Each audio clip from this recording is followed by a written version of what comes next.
back on the Boulevard, Wednesday, June 11th. As always, here to prove to you there is no such thing as football season. We're presented by the Blvd Network tonight. Alongside TPG, I'm Matty Fresh. Surprise, everybody! You get the show a day early because both of us are St. Louis bound Thursday for the 2025 UFL Championship Saturday night between the DC Defenders, who took the battle out of Battle Dome and renamed that joint Audi West, and the Michigan Panthers. TPG, have you shaken off the Battlehawk heartbreak and moved on yet? Yeah, I think I have gotten over it after a few days to reflect about everything that happened. But the outcry from Battlehawks fans online, is still ongoing. It's like, dude, put it to rest. Like, at the end of the day, it's just a football game. So it's just absolutely insane what I've been seeing online lately. People are even calling for Beck's job. And it's like, are you absolutely crazy? Like, put aside playoffs, right? He's been great in the regular season. So, and like even Mike Nolan, right? He had 2 great regular seasons and he finally got over the hump this season. So maybe next year, I'm hoping that that'll be the year the Battlehawks can get over that hump and get all the way to the championship. Well, out of respect for you tonight, I've dressed in all black for the St. Louis Battlehawks funeral. I'm here for you to support you, buddy. But that is not the storyline. The storyline is we got a championship game on Saturday night, and there is so much to cover. Week 6, was that matchup actually closer than the score indicated? We'll take a look back into that last meeting. And also, now with DC sort of getting back to their 2023 ways where they dominated on the ground, can they keep that run game dominance up against Michigan's #1 run defense? And of course, what everybody's talking about, the quarterback duel. Offensive Player of the Year Bryce Perkins, MVP Jordan Ta'amu, a kid from the desert against a kid from the island. One already has a Super Bowl ring as Matt Stafford's backup. Another one hungry for revenge after choking away the 2023 XFL title game. And how about the head coaches here, TPG? 2 very contrasting resumes. Shannon Harris, who's trying to bat 1,000. Can he win a championship in his first year as a head coach at any level? Against Mike Nolan, the man who 20 years ago passed on Aaron Rodgers to select Alex Smith #1 overall. 33 years in the NFL as either an assistant or a head coach, never touched a Lombardi. Closest he got, 87 and 89 Broncos. He was their special teams coordinator. They got blown out in both Super Bowls. And as fate would have it, one of those blowouts, 42-10, to none other than the Washington Redskins, TPG. Well, I guess he has a chance to redeem himself against the district this week. It sets up pretty nicely for him. And guess where he was born? DC? Baltimore, Maryland. Ooh, the DMV. So the baby. plot thickens. So we obviously want to thank everybody for being here. This is our penultimate episode of the year. So what better time to bring on our first special guest of the evening, a star in the making for the DC offense. Enjoy. Joined now by XFL Conference Champion, DC Defenders running back Deon Jackson. Deon, thanks for being here tonight. No problem, man. Thank you for having me. Hey, I know you guys are locked in for this revenge game against Michigan. Big-time championship on the line. It's been an ultimate goal all year to bring the hardware back to DC, and we're going to get into that. But right off the top, man, looking back, your first 100-yard rushing game of your pro career on Sunday night. You've been waiting a long time for this one. How'd it feel? It felt great, man. I'm not going to lie. I had a couple 100-yard all-purpose games in the NFL, but it's a little different when, I play running back, so it's a little different when you get 100 yards rushing. It felt great. I didn't really think about it during the game too much until toward the end. And then I kind of looked back and I was like, dang, I kind of got the ball a lot today. And I was like, I had to have 100 yards or something like that. And then after the game, I think Vaughn or Coach Shanahan came up to me, showed me the stat sheet. And, I was excited. My O-line was excited. They were happy about that. hopefully we can repeat it again coming up this Saturday. Yeah, and it seems like watching you all year, it's just been kind of an automatic 5 yards a carry. I think you were actually one of only two running backs in the UFL to average 5 yards a carry the entire season. And, we had Briley Moore on a few weeks ago, and he kind of reminded us, hey, like, JT's having MVP type season, the pass game's clicking, but we're still an offense that identifies pretty heavily with running the ball. So how did it feel to finally have that run game dominance back where you guys got what you wanted? It felt amazing from the beginning to the end. This game was it was personal for us for several reasons. Um, we lost to them the week prior, in the rain game, the last game of the regular season, and there's a couple of things that was said before or after the game that, kind of stuck with us. So we knew we had to come in this week and we really wanted to just physically dominate them and impose our will. And that was our whole mindset going into the game is we want to be physically dominant. We don't want to leave any room for error. We don't want to leave any room for interpretation. Like we wanted it to be a dominated night. And I think we went out there and accomplished that. Yeah, and you mentioned your O-line. I hope you took them out for some Texas barbecue because, man, they've been I always take care of them. I always take care of they've them. been playing out of their mind all year and somehow still finding ways to get better, even down a starting right tackle with Mason going out in week 10. They just don't give up sacks, and now they're paving the way in the run game. So when we talk about the offensive line against Michigan, who, again, solid defensive line, I think it's the number one run defense in the league. Is this the kind of game that's won in the trenches? Yeah, definitely. Michigan they have they penetrate really well, especially on the interior. They have big ends, they have big D tackles, they're big and strong. They play the run very well. So I mean, I feel like somewhat we had a little bit of trouble getting that run game going the first time, but I think we're gonna get it fixed this time around. We just have to come and bring that same physicality that we just brought to St. Louis, and we have to bring it to Michigan. It's gonna be a tougher feat. They're like you said, number one run defense in the league. They're real strong. They're real stout. Linebackers real disciplined. That front four real strong. So they get a lot of pushback. They try to blow up a lot of runs. So we have to try to contain that. Yeah, and you talk about, some of the bad blood with St. Louis and that rivalry over the years. I mean, you could make a case that Michigan, who beat DC pretty good in week 6, and then before you got here last year, I remember Jordan took one of the biggest hits of his life against Michigan with Speaks coming in. So there's definitely some revenge on the mind for sure. Do you go by that mentality like, hey, we're seeing these guys for the second time? So we've learned so much about our opponent going against them a second time. And does that relate to like the situation you were just in, seeing St. Louis multiple times? Yeah, definitely. I think so.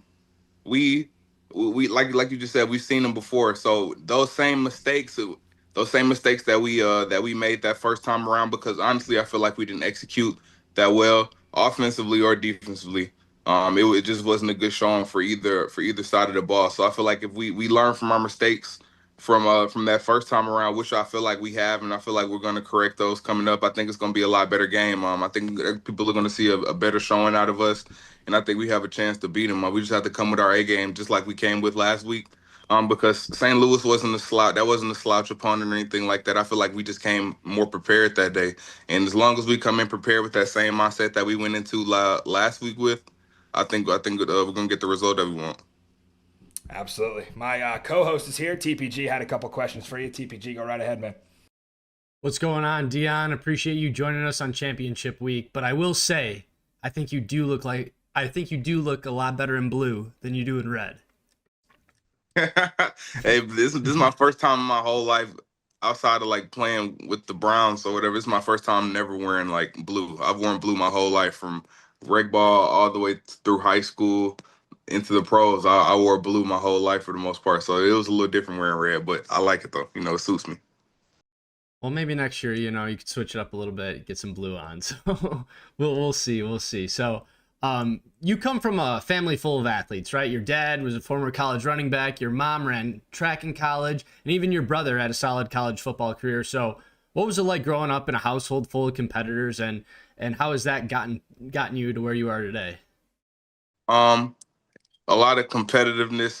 My parents being on me because they've made it to high levels in their sport. Like my mom, she was an All American in track at Miami, so she knows what it takes to be successful in our sport.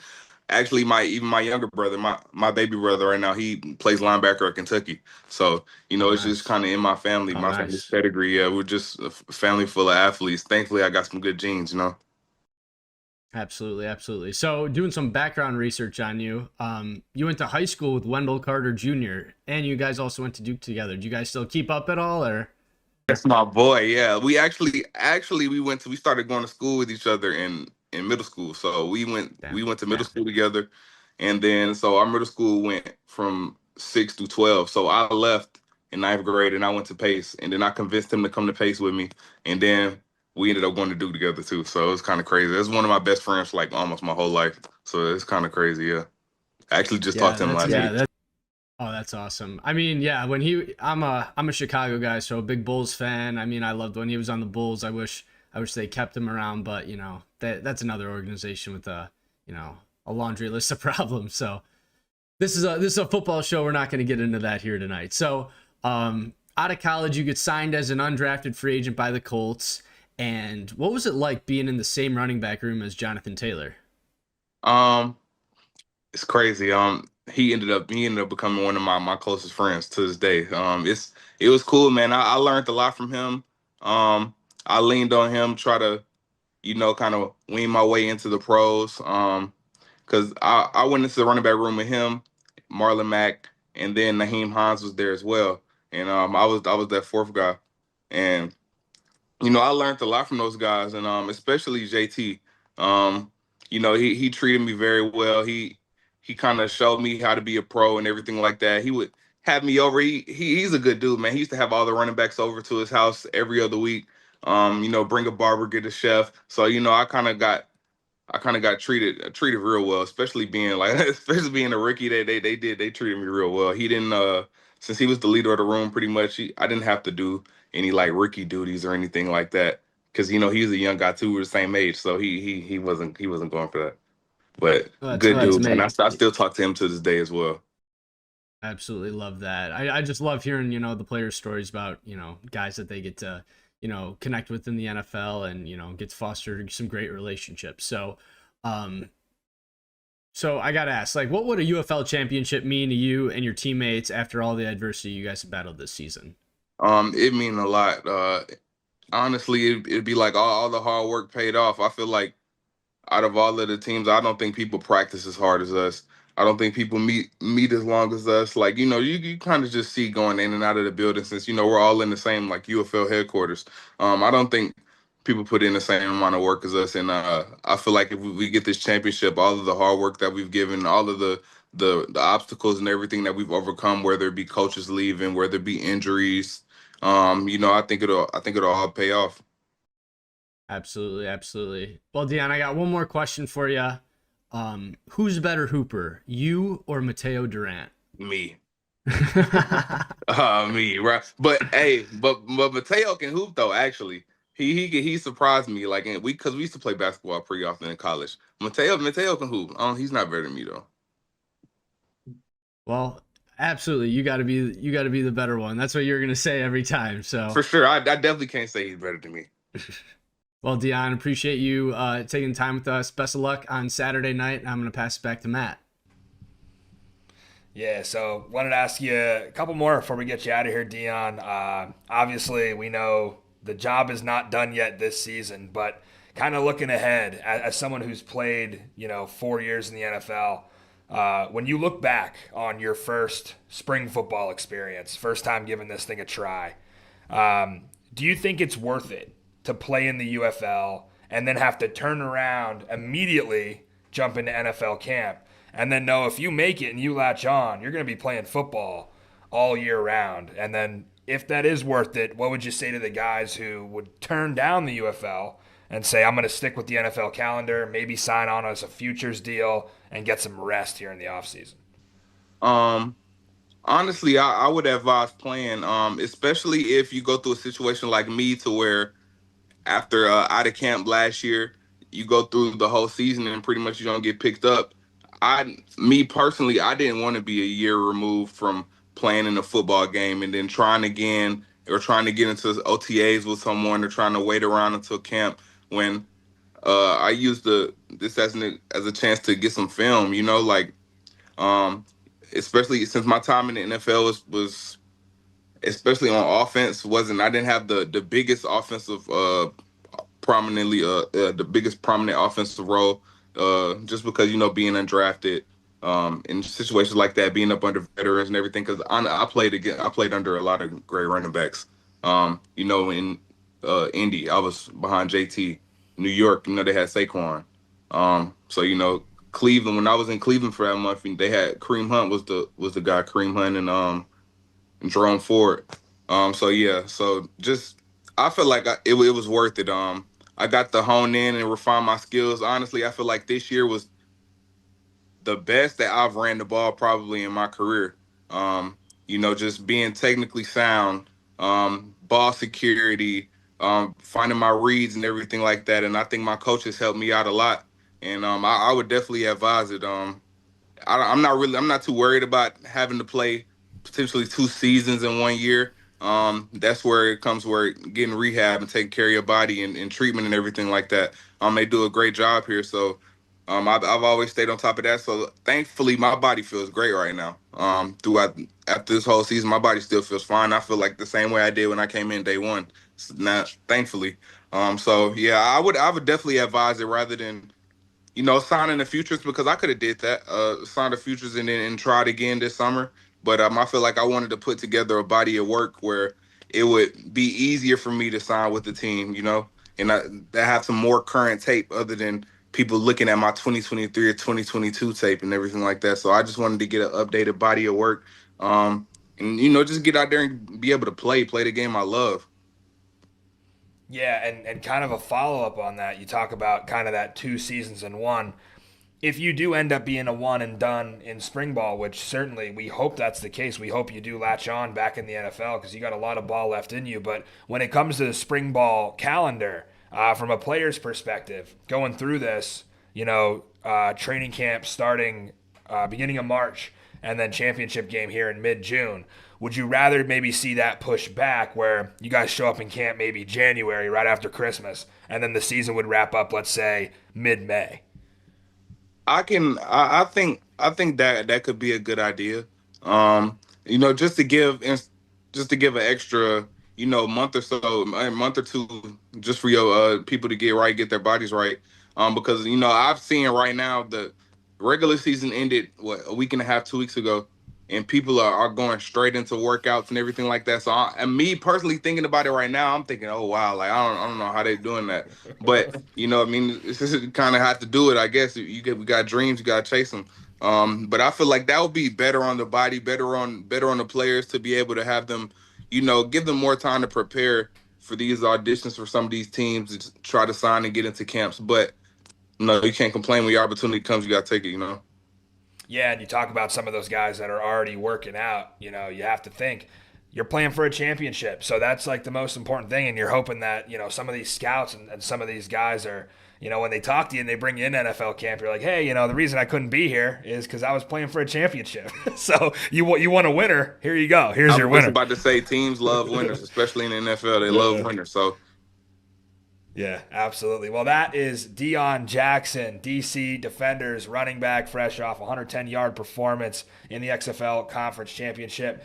Deon, we want you to bring a title back to the district. We'll be there Saturday. Can't wait to see you show out, man.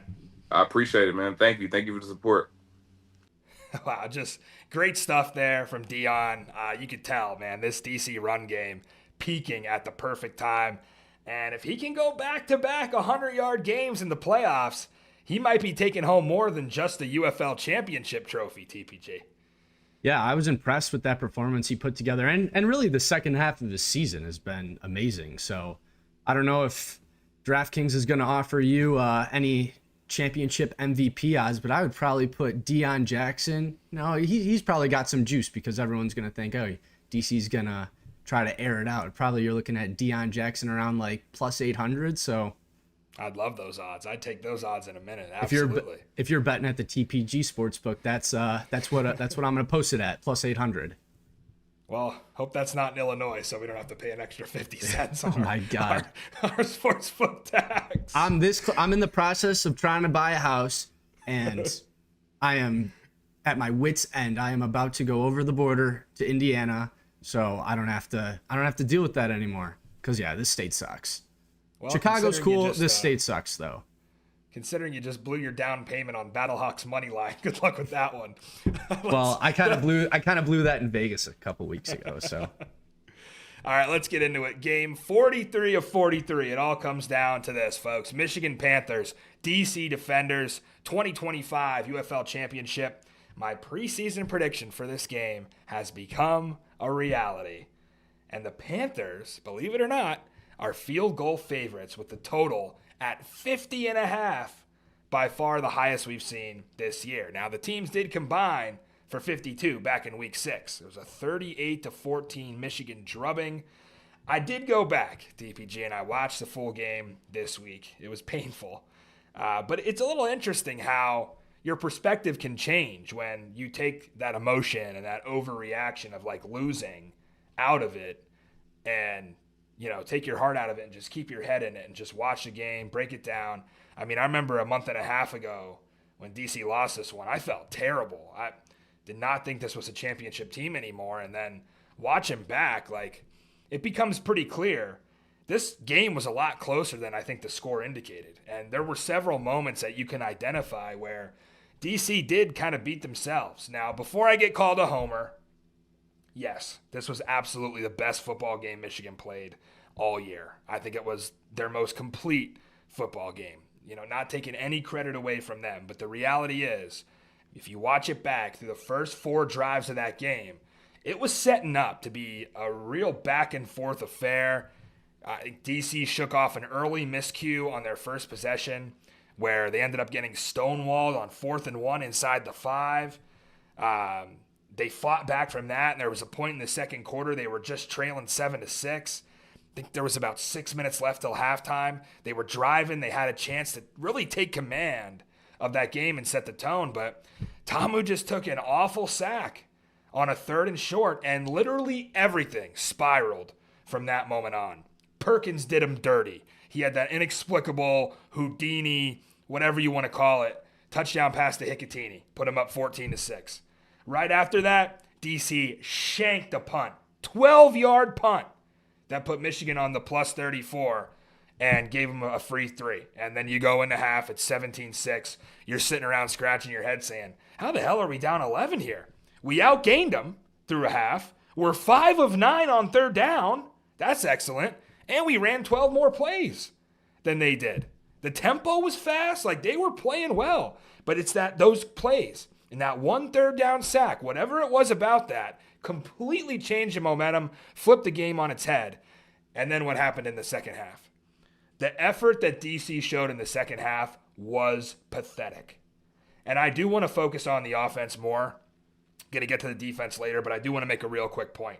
When Michigan got the ball right away after half and picked up that 3rd and 20 on another impossible scramble from Perkins, I think he lost his helmet, had to come out. Etling comes in. They got a 1st and 10 in the red zone, TPG. What do you think the call is with Danny Etling on the field? We're going to run the ball.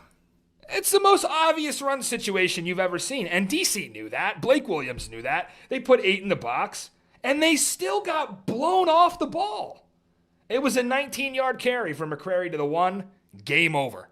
Didn't even want to watch the rest. That was ball game. So I don't even care about that 65-yard play action they had to roll in to answer. It didn't matter because mentally, from that point on, the defense was intimidated by Bryce Perkins, and it got them out of their game. It got them in their heads and off balance, and they started being undisciplined. They gave up 3 touchdowns in the second half. So that's enough about week 6. Now we need to know, what can DC take from it? What did they take from it to learn now in week 12? Well, let's start with the offense. The nice part about this offense is they have 10 of the 11 same guys starting as they went into that week 6 game. Flip it to Michigan's defense. I want you to guess, TPG, how many of the week 6 starters for Michigan's defense are now left in week 12? Half of them? 6. 6, yeah, about. 5 starters went down since that last game. Damn.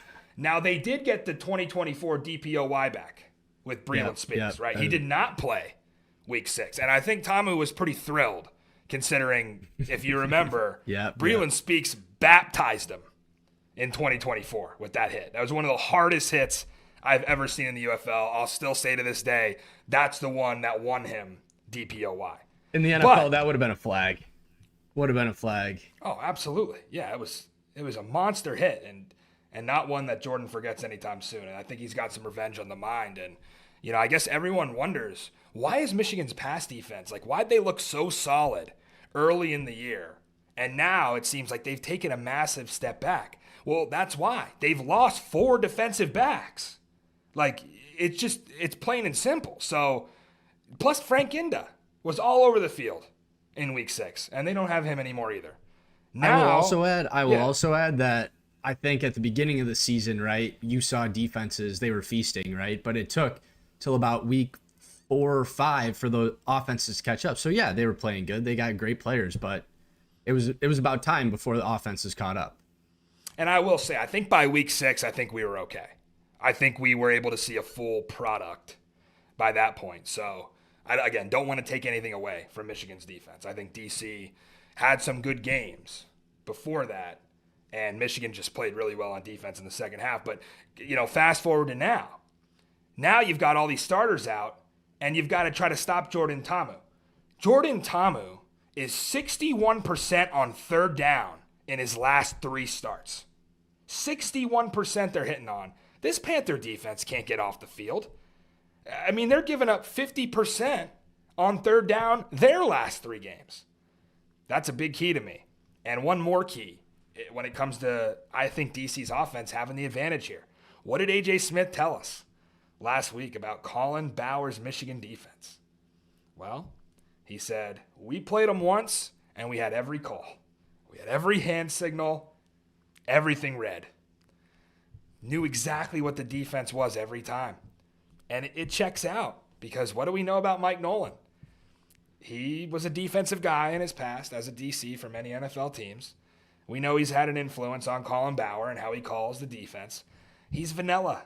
He's conservative. He's not creative. They don't change things. It's just tried and true. If it ain't broke, don't fix it. I mean, think about Mike Nolan's coaching philosophy outside of just his defensive philosophy. The guy punts in plus territory. When he scores, he always goes for 1. Always, unless they're down and they need a 2 or a 3. He always seems to win time of possession. Because watching their tape, they don't snap the ball until like 2 seconds left in the play clock every snap. So it's working. But I promise you, Fred Keiss and Jordan Tamu will be scoring a hell of a lot more than 2 touchdowns this time around. Sorry, Michigan. You got too many injuries. You got too many third down miscues and not enough creativity to disguise your coverages against this offense and get pressure. DC will drop 30 plus on the Michigan Panthers' head on Saturday night, TPG. Well, looking at this Michigan defense, right? You want to tout DC offense. Let's take a look at this Michigan defense, right? So oddly enough, you look back at the stats, Michigan finished the regular season as the worst pass defense in the league, but also, you know, had the best run defense in the league. So it could be a testament to just how good they've been. You know, they're forcing teams to throw the ball against them. They don't want teams to run. So teams are trying to, you know, take the pass. And, you know, I could definitely see, you know, maybe DC opening up the pass game a little bit more this week than they did previously. You know, safety Bryce Torden is out. You got Adonis Alexander coming off injury. He might have a little rust to him.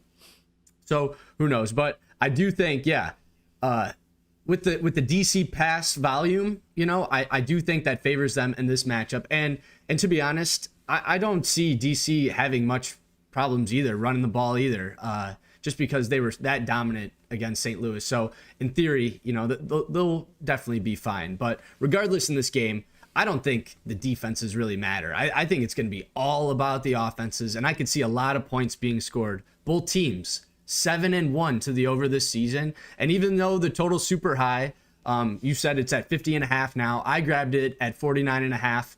I love the over in this one. Yeah.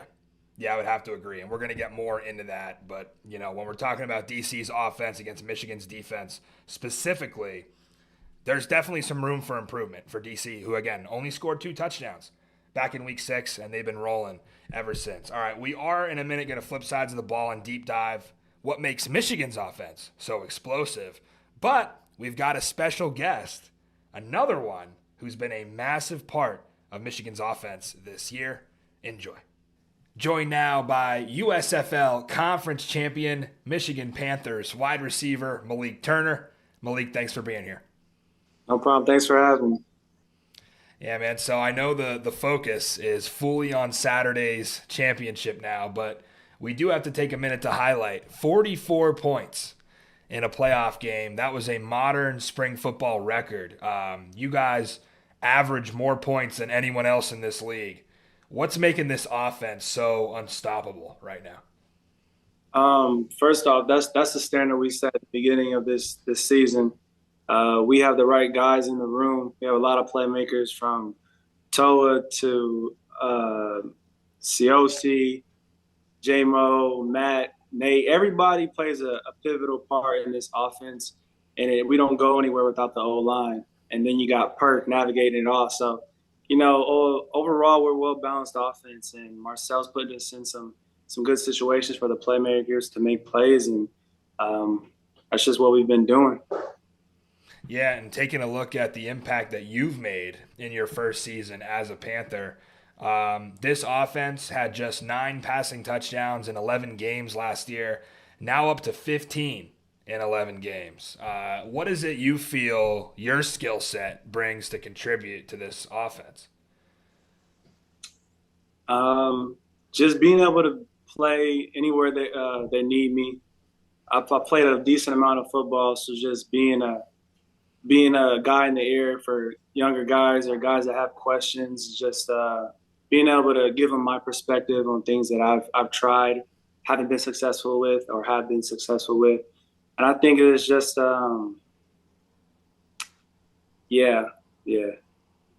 things of that nature. Yeah, and we talk about some of the improvements that this offense has made, but really one thing has stayed the same under Marcel Belfay, and I think it sets you guys apart from the rest of the league, and that's the balance. This season, you're 52% run, 48% pass of all plays called. And even last year, before you got here, it was like 50-50. So you look at the other 7 teams in the league, it's either run heavy with St. Louis or teams throw it like 65% of the time, like you saw with Birmingham on Sunday with really no run game. So how important is that balance to the success of this team? I mean, you said it yourself. Our offense is on top in this league, and I think it just starts with our preparation every week and the chemistry we've built since beginning of camp. I think it's just showed deep into this season, and I think a lot of people like say we're playing our best ball at the right time. It's kind of cliche, but I feel like we are. We got a lot of healthy guys back. We got guys back, and everybody's just doing their part for this offense, for this team, and we trust each other to make plays in the moments that we need to. So. Yeah, now looking ahead to Saturday, UFL championship game, big matchup with DC's defense. You guys were extremely successful against this defense back in week 6. You really checked all the boxes that day. You didn't turn the ball over. It ran for about 6 yards a carry. O-line didn't give up a single sack. Bryce looked more like Mike Vick on some of those runs. And then at the end to, dance on my grave as a DC fan, he hit a little no-look pass to you for a touchdown to just rub it in. What can you take away from that week 6 matchup as far as, hey, we learned a couple things about how to attack this defense? Yeah, we most definitely did. And the most important thing is, more times than not, if you win the turnover battle, you're going to win the game. That game, it doesn't matter. And anything that we've done doesn't matter, like in the past. We focused on today. We had a great day of preparation. And then we'll have tomorrow, and we got tonight to look over film. And they're a different team than they were back then. And, we're a different team as well. And we've all grown over the season. I bet on both sides of the ball, both teams. And we're just going to take it day by day. Yes, it's Saturday. We're looking forward to that. But we know it's going to take every single day up until then, up Friday, even Friday, to prepare for that game Saturday. They're a good team as well. I think they're a well-balanced team. Their defense is good. Their offense, they're explosive, And I think it's going to be a great game, and we're going to be ready. We're not taking them lightly. We're not looking at how many points we put on. Like I said, it doesn't really matter. So, yeah. All right, my co-host TPG had a couple questions for you. TPG, go right ahead. What's going on, Malik? Appreciate you taking the time this week to join us. Yeah, no problem. Thanks for having me. So, do you remember the last time you played in a championship game? Actually, no. I was thinking about it the other day. Probably high school ball. Probably high school football. Like my state championship run. So, oddly enough, I was at the 2013 Illinois High School Football State Championships when it was at NIU, and you were a senior, I believe. So, and from what I remember of the game, you guys pulled off a crazy comeback. So, what do you remember from that game? Anything stick out? I remember a lot of my teammates and what it took to get to that point, and in that game, how hard we had to fight, and how everything that we've done leading up to that game kind of just poured out. I remember celebrating. Remember some plays, some things you could laugh at and joke around about around a table full of guys from high school. But I don't know. It's definitely at any level, getting to a championship game is unique and something to not be taken for granted. And a lot of work goes into it. So, I mean, kudos to the Defenders for getting to this point, as well as us. There's a lot of good ball that was played this season, and it's going to be some great ball being played this Saturday. Absolutely, absolutely. So, after your high school days, you go to Illinois, right? And I don't know if you were a Bears fan at all growing up, but I bet it must have been pretty cool to be coached by Lovie Smith, guy that's been in the league, coached at the highest level. So then post college, you go to the NFL and you bounce around a bunch of different teams, have a great career there. I think 7 different teams, correct? Hey, you probably know better. Sometimes it's a blur, but yeah, I'm here right now. So do you have any favorite moments from your time in the NFL? The relationships that I've built, just how it's shaped me as a man. Winning is always fun. Traveling all across, the country, playing in different cities, that's always cool. Taking different things in. Making plays, the times that I have been able to make plays. And I've been a part of some really good teams, and I've learned from some guys in the league, from Doug Baldwin to Tyler Lockett, Amari Cooper, special teams guys, CJ Goodwin still playing with Dallas. There's a lot of people that I've learned from over the years, so I take that into account too in my experience, just being able to learn from players that are still playing and have great resumes. Well, that's awesome. Yeah, I love hearing that. Guys that all us football fans know, having an impact on your career. That's amazing, and we're super happy that you're in the UFL now. So I got one more question. Out too. There's a lot of more things I could have put on there, but you get what I'm saying. But absolutely. So I got one more question for you. As you can see, right, I got the Lego R2-D2 back here. I'm a big Star Wars fan. So can you tell me about your love for the galaxy far, far away? It kind of happened late. I really looked at it. Like, I was always like, why are people geeking out so much about this? And I'm in college, about my sophomore year in college, and I gave it a go. I just threw it on, and I was like, I get it. And from then on, like I watched, the series over and over, all the movies, and then I got into the Disney Plus, all the animated series, and all the little small spin-offs and stuff like that, and I just love it. I really do. It's my favorite series, and then you got like Marvel and all that stuff. So the universe.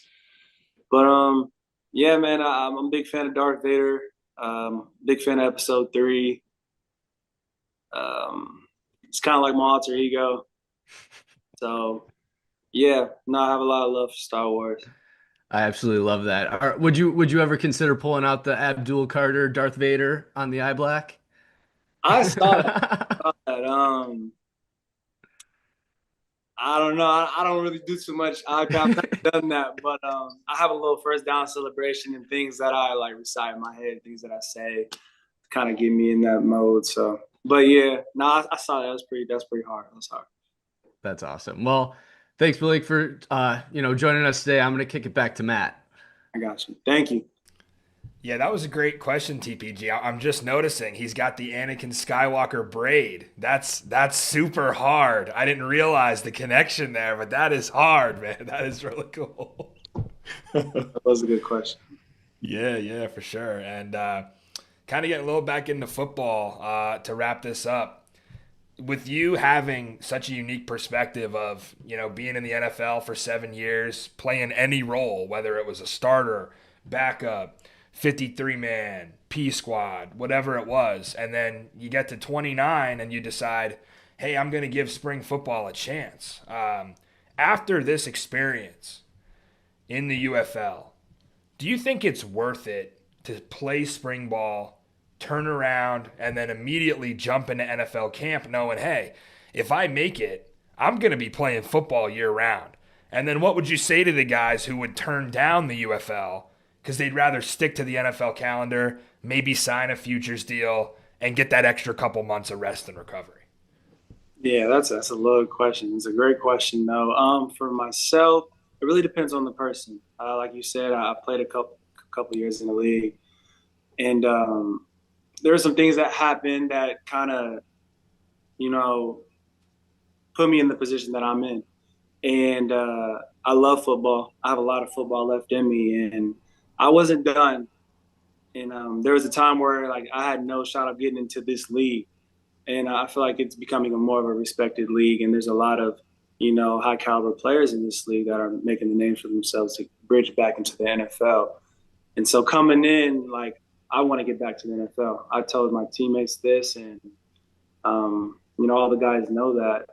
And so I took this, very seriously. My preparation, it hasn't changed. And, I'm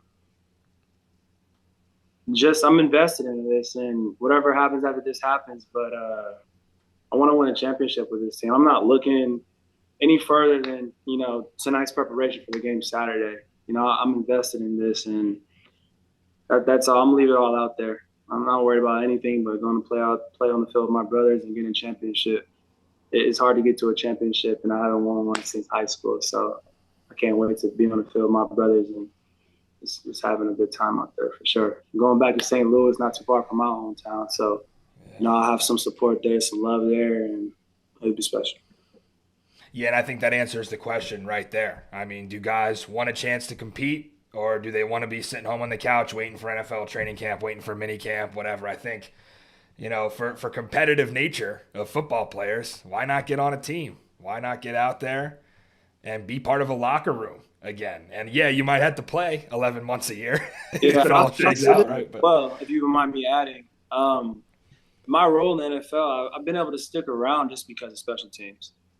And not to say I'm not a good receiver. It's just if you're not number one or number two, you're going to be on teams. You have to play your role. And the UFL has allowed me to progress more into that receiver role. And I'm extremely grateful for it. And I would love to play special teams, but, that's just not my role in this team. So I've been able to get more snaps of football and be able to better my game and develop my game. So if you think about the NBA and the G League or the MLB, the minor league, it's just you got to develop your game, keep yourself sharp. So instead of just waiting, why not? If you love this and you want to keep doing it, why not keep sharpening your game and see what happens? You never know what could happen. But along the way, you'll make some great connections, build some good relationships with guys, and potentially play for a championship like we are on Saturday. So. Yeah, I think it's great advice, not only for vets, but guys who are just coming out and deciding, what they want to do with their football future. I think the UFL provides a great opportunity. That is Malik Turner, USFL Conference champ. He'll be in action Saturday night in the Dome at America Center in St. Louis, 8 o'clock Eastern on ABC. Malik, best of luck, and may the force be with you Saturday night. Great way to end that. I appreciate it. Thanks for having me.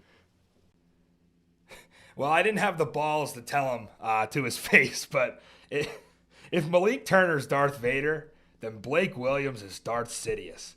It's going to be a fight to the death here, TPG. And then I would take that a step further. Breland Speaks, he's Darth Maul coming after Darth Tiamu. Maul got cut in half. Yeah, so. That's true.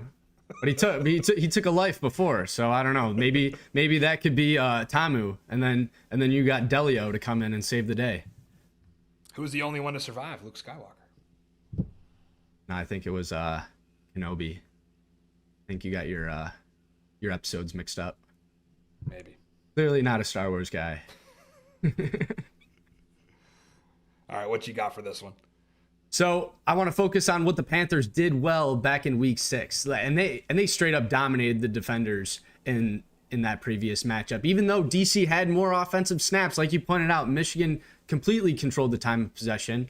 And Mike Nolan, that's what they want to do. They want to sit on the ball. They had the ball for 8 more minutes than DC did, which is crazy. So, which is exactly what they would need to do to combat the number 1 offense in DC. The best defense is simply going to keep Tamu off the field. And in addition, Michigan ran for 213 yards for 5.6 yards per carry and 3 rushing touchdowns in that matchup. So the only way that DC will have a chance to be in this game, if they could stop the run and tackle better than they did the first time that they played, because the tackling was absolutely horrendous. But DC did do a great job neutralizing the Battlehawks run game last week. So you could argue that, maybe Michigan sees a little bit more success though, because they're not as one-dimensional as St. Louis was a week ago. And then on the backside too, you also got to be wary about these RPOs. We see Bryce Perkins all year has been absolutely automatic at this, and it's super hard to cover. So I am interested to see what Blake Williams does to combat that.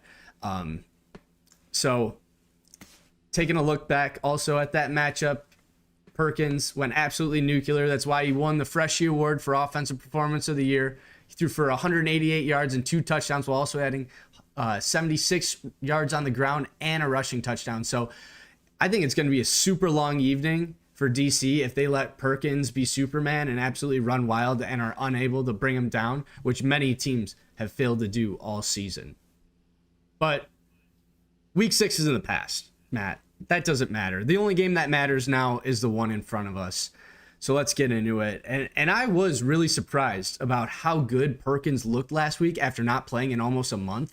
And I think the most impressive part of his performance last week, aside from his ability to break tackles, was his efficiency throwing the football. 80% completion percentage. Absolutely unreal. And that's coming off of 3 weeks off.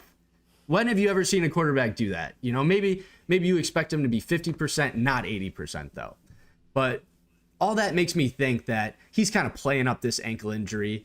I'm not questioning that he's banged up. He definitely is. It's late in the season, but more so the extent of the injury. And I think that he's just making everyone believe it's not as serious as it actually is. And he definitely, played it up enough to Birmingham's demise last week, as we saw him just run wild. Bryce isn't slowing down one bit, and Toa isn't either. He's by far had the best game of his pro career last week when it mattered, going for 85 yards and a touchdown hat trick in the end zone. But Matt, with that being said, Michigan does have one of the best offenses in spring football history. But if there's any defensive coordinator that I feel confident in to combat this offense, it would have to be Blake Williams. He's going to make sure that the issues that this unit had back in Week 6 will not pop up again. And I'm sure that he's been on the phone with his dad all week about how they can attack this Michigan offense. And God, I can't believe I'm about to do this. The twists of all twists, the ultimate Shyamalan twist. To everyone's surprise, I might get grilled online, but I do like DC in this one. I like DC plus the points. That spread's going up too. Michigan's gotten a lot of backers, which makes me want to hop off that. And in my mind, it just makes sense that, Tamu's second home is the Dome.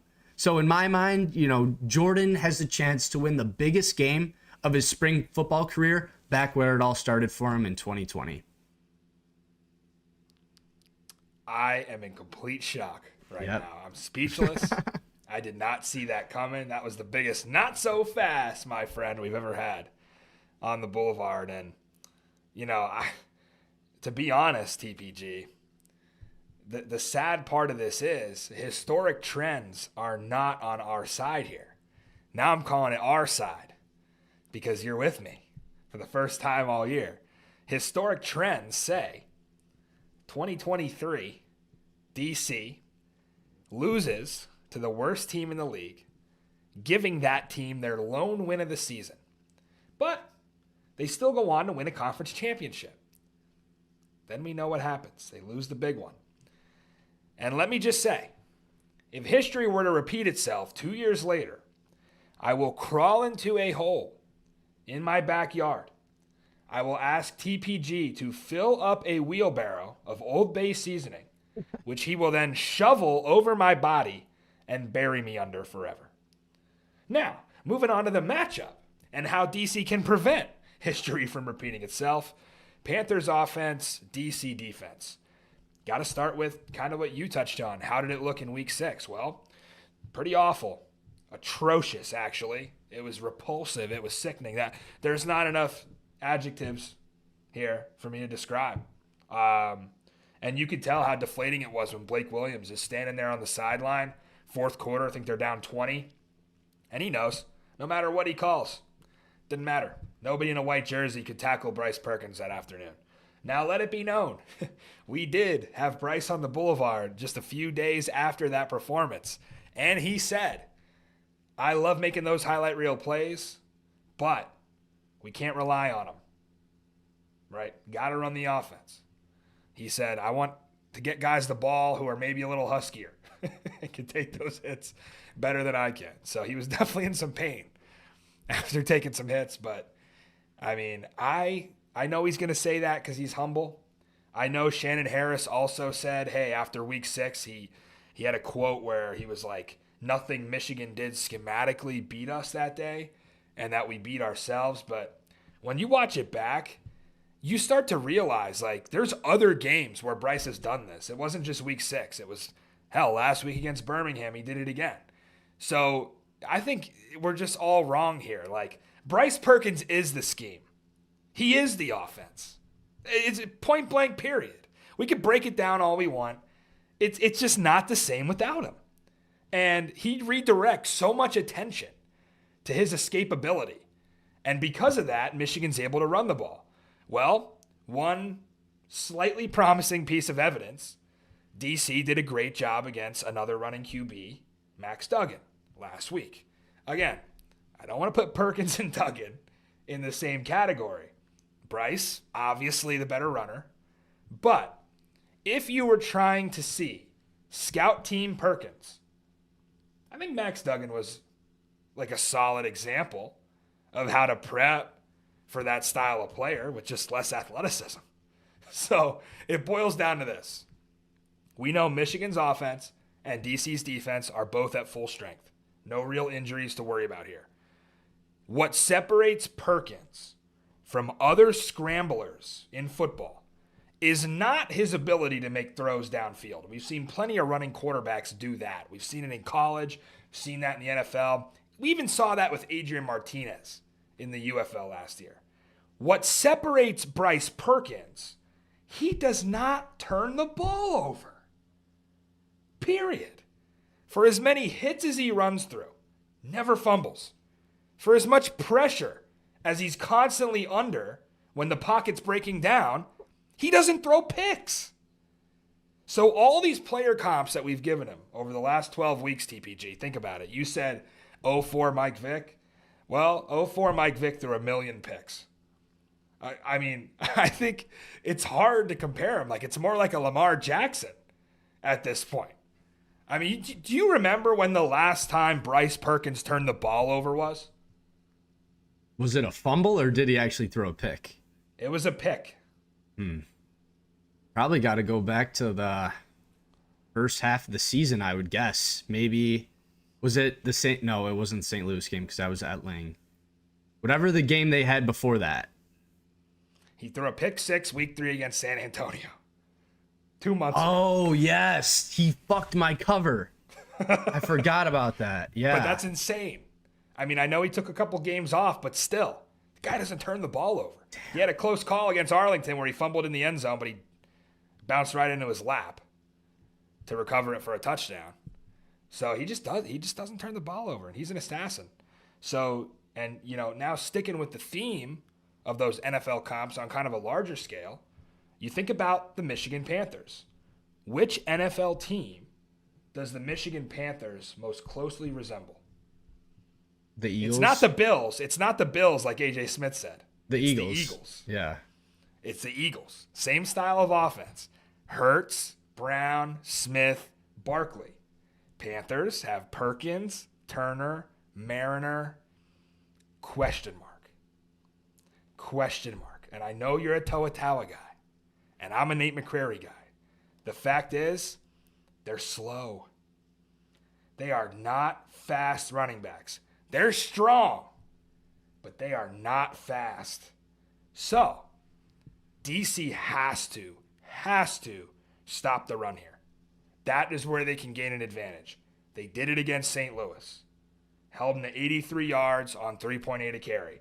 But this is much easier said than done if you're Blake Williams. Because against St. Louis, we know you could just load the box, you could sell out for the run, and you didn't really have to worry about Duggan beating you downfield. Well, it's different. Now you got a QB spy. Now you got to fill running lanes. Now you got to play his RPOs and try to disguise things and make him in conflict. You got to respect his arm.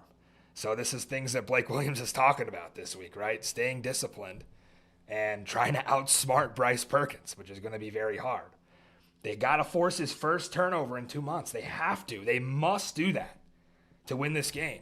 And they can do that by taking away the run and putting him in passing situations.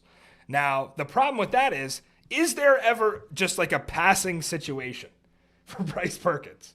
I mean, we've seen him do it on 3rd and 20. He picked it up with his legs twice. Like, I don't think there is one.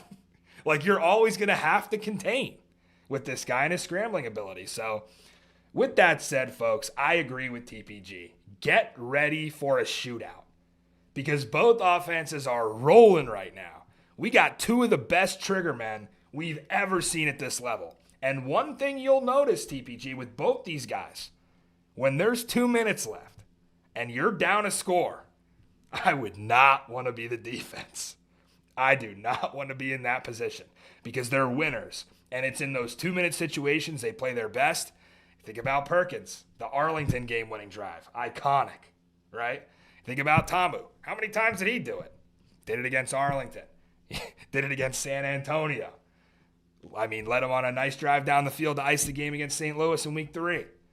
So they're stone-cold killers in that 2-minute drill. So dare I say it, whoever has the ball last might win this game.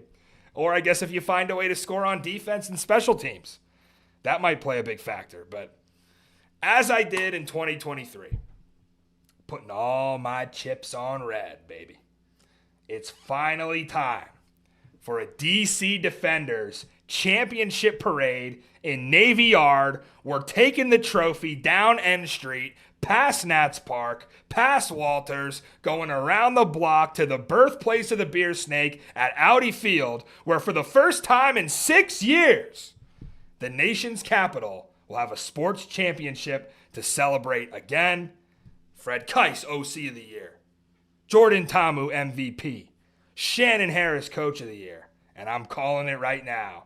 Deon Jackson, championship game MVP. Wow. DC 35, Michigan 32. Cash my plus 450 preseason future. Cash my plus 900. Double down exactly for them to beat Michigan. Shields up.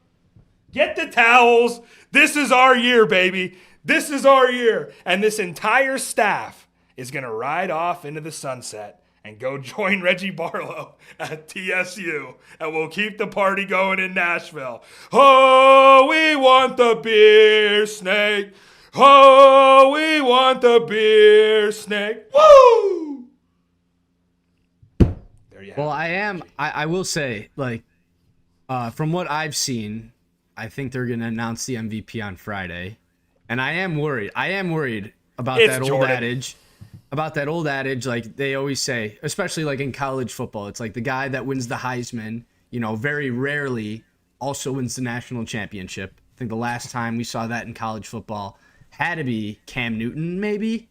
Memory That's serves college. correct. Look at Martinez last year. He did it. But I do think that Tamu is the better quarterback, and that will ring true. Also, like that championship game last year was such a dud, so we need the points, not only for us fans, but for the league to have a good look. So I'm really hoping that, and like you said, if they're able to bring down Perkins in those long passing down situations where they could get a sack, I think that'll be the telltale sign of whether DC wins or loses. Because if they let him scramble like he did back in week 6, like he did last week, then yeah, DC doesn't have a chance. But if they can get pressure on him, it's a completely different ball game. I do want to ask you though. I can't wait. Yeah. A little off topic.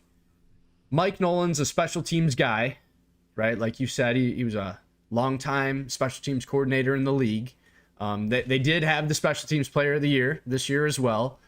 And DC, I feel like their special teams have kind of been shaky as of late. McCrane hasn't had the best end to the season as he did the start. Do the special teams concern you at all for the Defenders?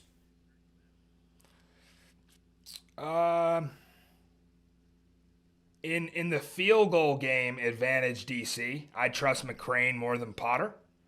Yeah, I mean Potter's not that great. In the overall special teams battle, I think what Michigan does well is in the return game. Mm-hmm. Xavier Malone is a little banged up, but he would have been my vote actually over Roland for special teams player of the year because of what he was able to do, or at least like all UFL return man. Mm-hmm. Which Roland got. I think Malone is a difference maker, and he's shown that. And that's not just Malone. It's just they do a really good job in punt coverage. So, yeah, I think it's a wash outside of slight advantage to McCrane when it comes to making the big kick. But I don't think it matters for Michigan because they don't kick field goals. They just score touchdowns. True. So are there going to be that many opportunities I don't think McCrane even had to see the field against St. Louis. So, yeah, I would say that's going to be an interesting battle as well. Like I said, if somebody could score here on defense or special teams, I think they win the game because it's going to be just that close. But, man, I can't wait for this one. I can't wait to see every single one of you DC fans in the Dome. And if you can't make it, get down to Walters for the watch party at Navy Yard. We're going to have full coverage of the entire weekend. We got Friday's media day, obviously championship Saturday. We got it all. The post-game pressers, the trophy ceremony, the MVP ceremony, and more. And TPG could tell us where all that exclusive and free behind-the-scenes content is going to be this weekend. It's going to be at Springball Boulevard, or at, jeez, dude, God. It's been a long season, folks. I'm sorry. Instagram, TikTok, You're at fired. Springball BLVD. Follow, like, comment, share, do all that good stuff. We're going to have boots on the ground from Media Day. That's going to be a lot of fun. We're going to have some pregame content, some halftime content, and most definitely some postgame content. And if the Defenders are victorious, maybe we'll get a little beer shower video of Matty Fresh in the locker room. If we're lucky. If we're lucky. Of course, at Matty Fresh TV on Twitter as well. We're going to blow out coverage the entire weekend. I love tweeting. You know me. I can't tweet enough. I've still not tweeted enough. I've actually tweeted more. We're going to do everything but grab a shirt. All right. No shade. No shade at all. All right. For TPG, I'm your host, Matty Fresh. you always remember there is no such thing as football season. We're going to St. Louis, a.k.a. Audi West, and we're coming back champions, DC. We'll see you Sunday night for the season finale of Springball Boulevard.